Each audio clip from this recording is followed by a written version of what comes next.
Shalom, shalom, bien-aimés dans le Seigneur Jésus-Christ. Notre Dieu est fidèle, notre Dieu est bon.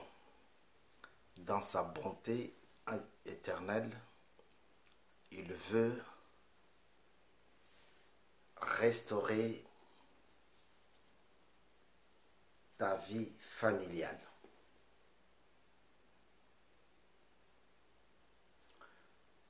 Dans sa bonté éternelle, Dieu veut te donner à manger la nourriture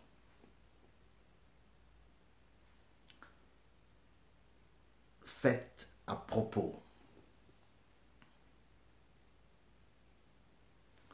Beaucoup de gens sont rentrés dans des choses, dans des magies, dans des fétiches. Ils ont opté pour tuer les autres, pour achever les autres, pour terminer les autres, pour un but quelconque.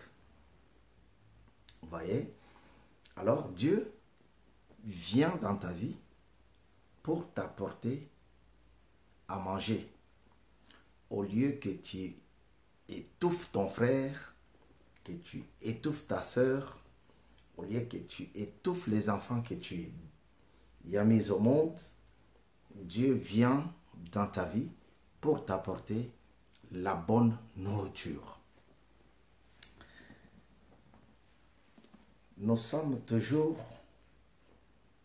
Nous partons toujours de notre verset de base,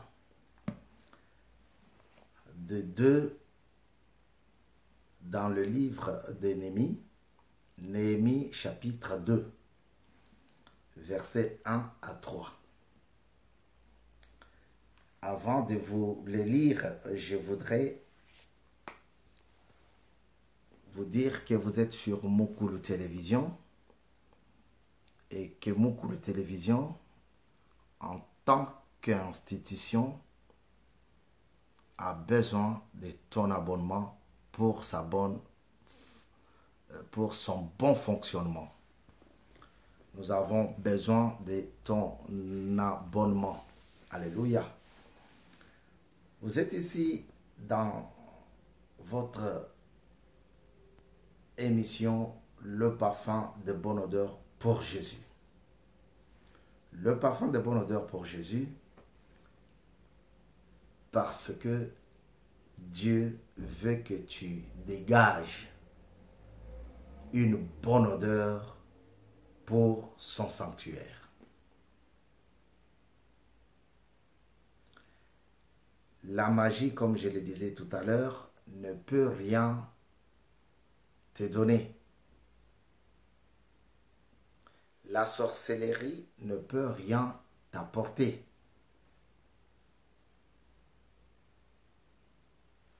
Dans ce monde-là, tu es bien. Mais lorsque tu retournes dans le monde physique que moi et toi, nous vivons, nous voyons, tu n'as pas cette valeur que tu as là-bas. C'est une valeur pour te détruire.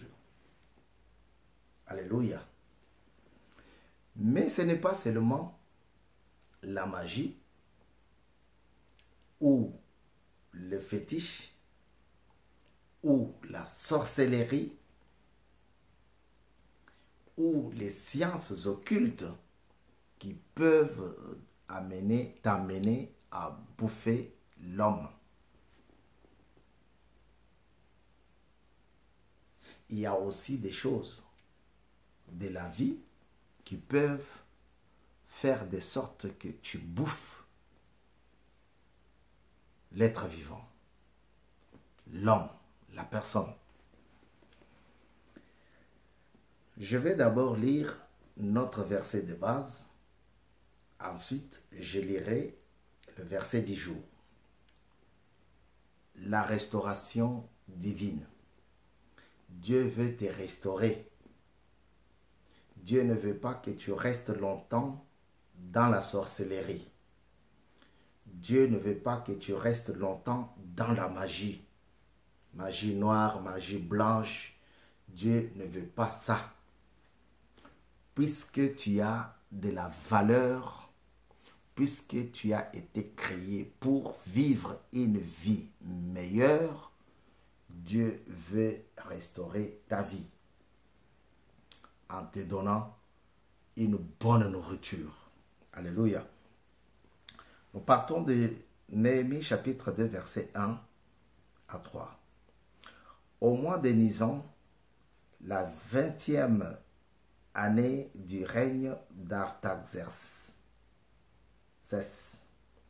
comme il me fallait servir du vin au roi, je l'ai pris et le lui ai donné. Jamais encore je n'avais paru triste en sa présence. Le roi m'a demandé, pourquoi as-tu mauvaise mine? Tu n'es pourtant pas malade. Ce n'est peut-être qu'une peine de cœur. Saisi d'une très grande frayeur, je lui ai répondu, que le roi vive toujours.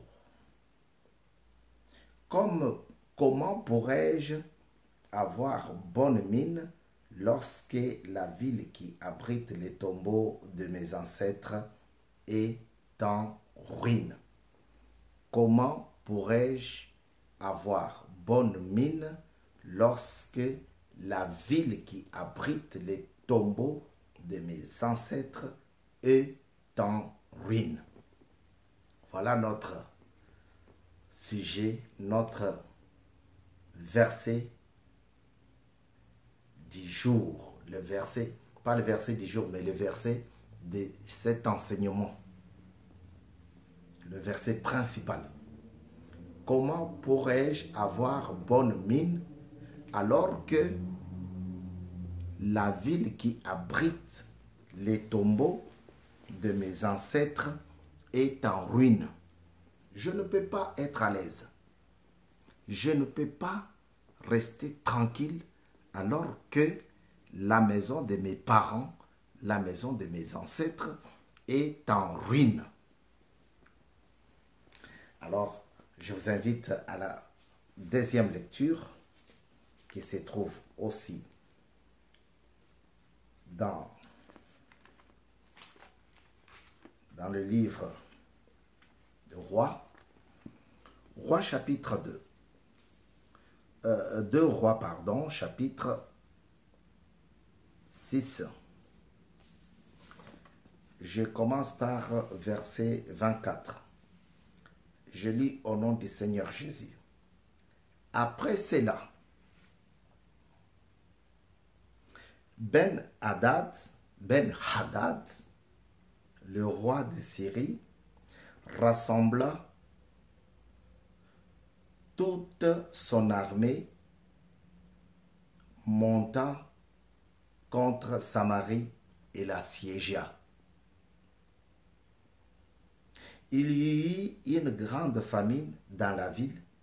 Le siège fut si long qu'une tête d'âne valait 80 pièces d'argent et le quart des litres de crottes de pigeons 5 pièces d'argent. Alors que le roi passait sur la muraille que nous avons lue dans le livre de Néhémie, c'est la même muraille que nous lisons dans 2 Rois, chapitre 6, à partir du 24e verset. Alors que le roi passait sur la muraille, une femme lui cria, sauve-moi, mon Seigneur, le roi. Alors que le roi passait sur la muraille, une femme lui cria, sauve-moi, mon Seigneur, le roi. Le roi, il répondit, si l'Éternel ne te sauve pas, avec quoi pourrais-je te sauver? Si l'Éternel ne te sauve pas, avec quoi moi je te sauverai?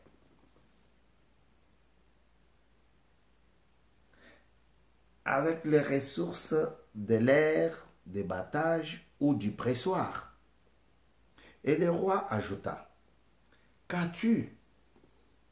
Alléluia. Qu'as-tu, madame? Elle répondit, cette femme-là m'a dit, donne-moi ton fils. Nous le mangerons aujourd'hui. Et demain, c'est mon fils que nous mangerons. Nous avons fait cuire mon fils et nous l'avons mangé.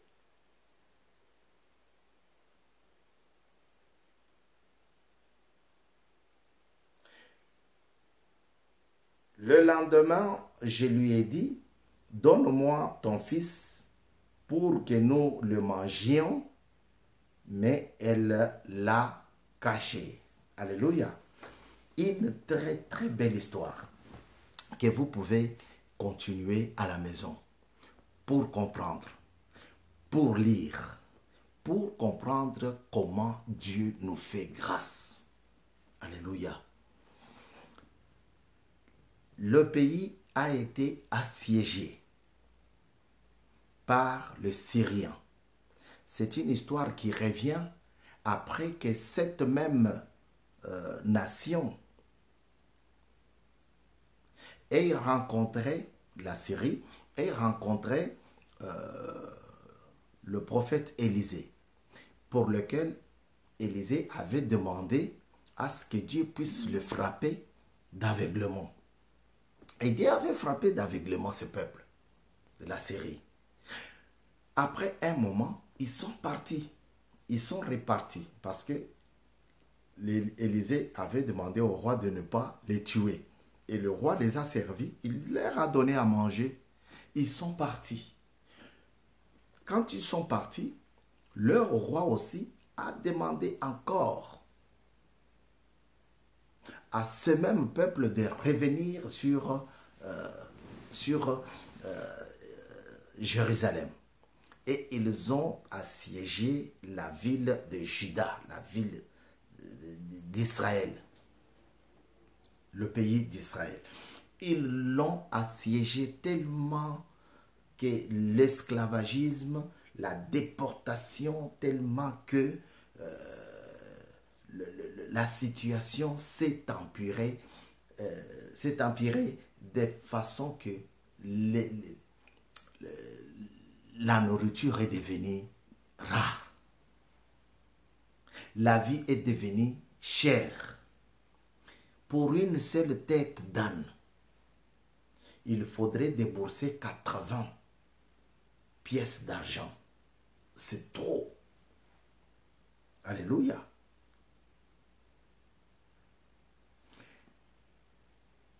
Un jour, le roi va se promener sur la muraille. Avant qu'elle soit ruinée, le roi s'est promené sur cette muraille que Néhémie avait vue plus tôt, avant. Et le roi se promenant, une dame voit le roi. Elle s'approcha de son roi. Mukulu télévision, Vous êtes sur notre émission, le parfum de bonne odeur pour Jésus. PBOJ. Cette dame qui a aperçu le roi, tellement qu'elle était en galère, elle s'est dit, en tout cas, j'ai trouvé la personne qui peut m'aider. Frère, toutes les personnes ne sont pas une aide pour toi.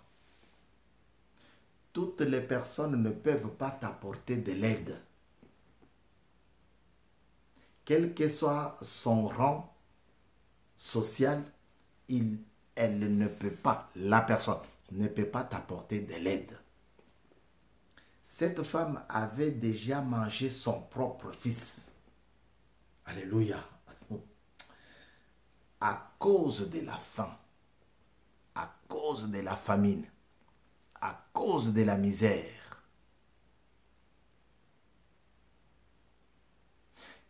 Elle a tué son propre fils.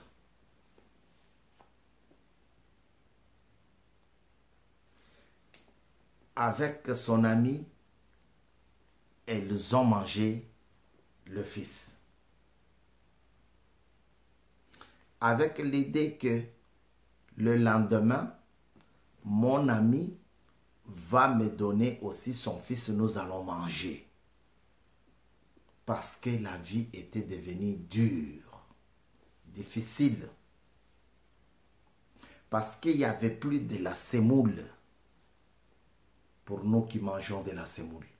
Il n'y avait plus de maïs. Il n'y avait plus de chikwang. Il n'y avait plus du pain pour ceux de Bethléem qui mangent le pain. Pain campagne, pain, il n'y en avait plus. Et elle s'est permise de prendre son fils et tuer et faire cuire pour manger avec sa camarade.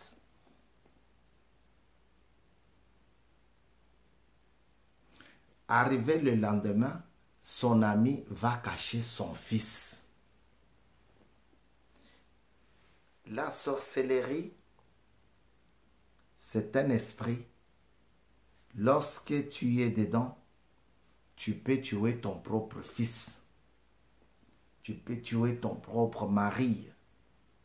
Tu peux tuer ta propre femme, ton épouse. Il n'y a pas de pitié là-bas. Selon ceux qui sont partis. Il n'y a pas de pitié là-bas.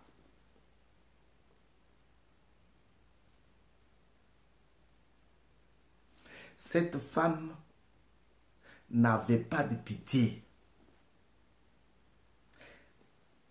À cause de la famine, elle a sacrifié son propre fils. Peut-être elle pensait que le lendemain, elle n'aura plus faim parce que son ami allait lui donner aussi son fils à lui, à elle. Arrivé le lendemain, sa copine a pris l'enfant et l'a caché.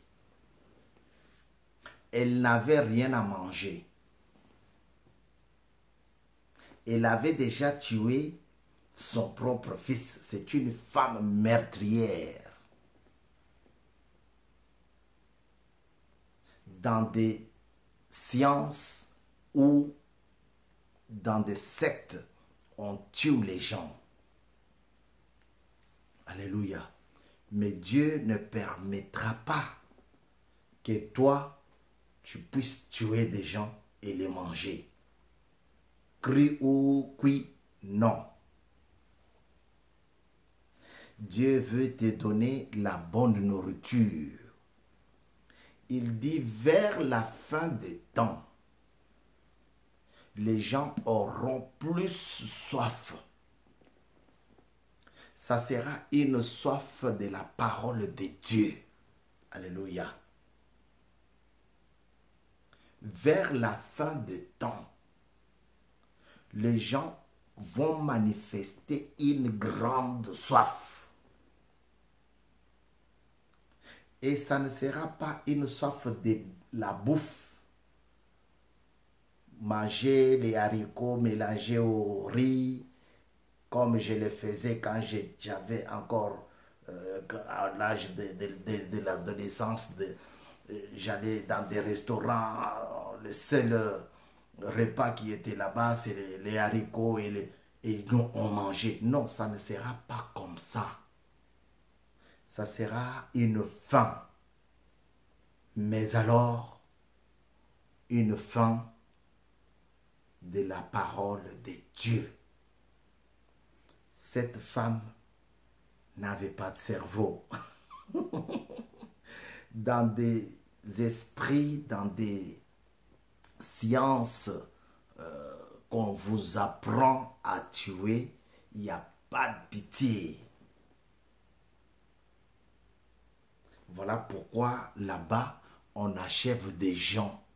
Et le lendemain, vous entendrez, ah, ils m'ont dit qu'il ne va pas mourir, mais maintenant, c'est comme ça dans la sorcellerie. Elle a tué son propre fils parce qu'elle avait faim. Mais le lendemain, l'autre jour, elle va se promener. Et elle voit le roi.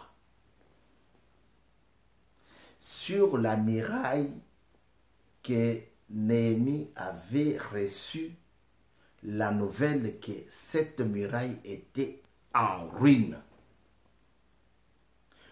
Le roi était sur cette muraille avant qu'elle soit en ruine. Parce que le livre de 2 rois était bien avant celui de Néhémie. Alors il y avait un roi qui marchait. Il marche, il marche. La femme l'aperçoit et elle courut. Va voir le roi. Le roi, est-ce que tu peux m'aider? Avec 20 euros, je vais acheter la bouffe. Est-ce que le roi, tu peux m'aider avec 10 000 francs? Je vais acheter le maïs. Même avec les pondous, même avec les ngaïngaï, l'osé, je vais préparer pour manger. Le roi lui répondit, en quoi je peux t'aider? Moi, je ne peux rien te donner. Je ne peux pas t'aider. La situation est chaotique pour tout le monde. Alléluia. La situation est difficile pour tout le monde. Avec quoi pourrais-je t'aider? Roi, sauve-moi. Je suis affamé. Vous savez, on a dit le ventre affamé n'a point d'oreille. La dame ne pouvait plus rester comme ça. C'est pour cela qu'elle a crié au roi. Roi, sauve-moi. Sauve-moi, roi. Le roi lui dit, si l'Éternel ne te sauve, avec quoi pourrais-je te sauver? Frère, il y a des moments où tu regardes comme ça, tu dis non, je ne peux pas mendier encore, c'est fini. Je ne peux plus, je ne veux plus que Dieu seul vienne à mon aide. Parce que tu as demandé aux gens que tu espérais avoir quelque chose, mais ça, ils n'ont pas donné. Vous en souvenez des blessures intérieures. On reviendra un autre jour.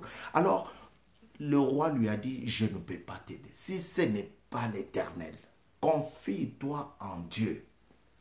17e enseignement, 17e leçon pour la gloire du Seigneur. La restauration est d'abord divine. C'est ce que cette femme avait oublié. Elle va courir. Elle va se lever le matin pour chercher, je pars chez qui? Je vais aller où? Je descends à ma tétée. Elle fait de longs voyages. Elle va voir des gens pour chercher à manger. Cette femme, c'est une église aujourd'hui. Alléluia. C'est l'église de l'Éternel, l'église de Dieu. il y a maintenant des compromis. Voilà pourquoi Ésaïe dit, la vérité a trébuché sur la place publique.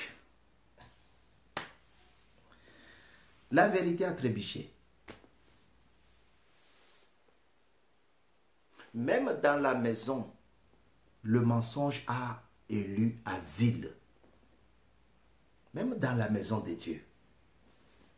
C'est pour cela Dieu veut restaurer son Église.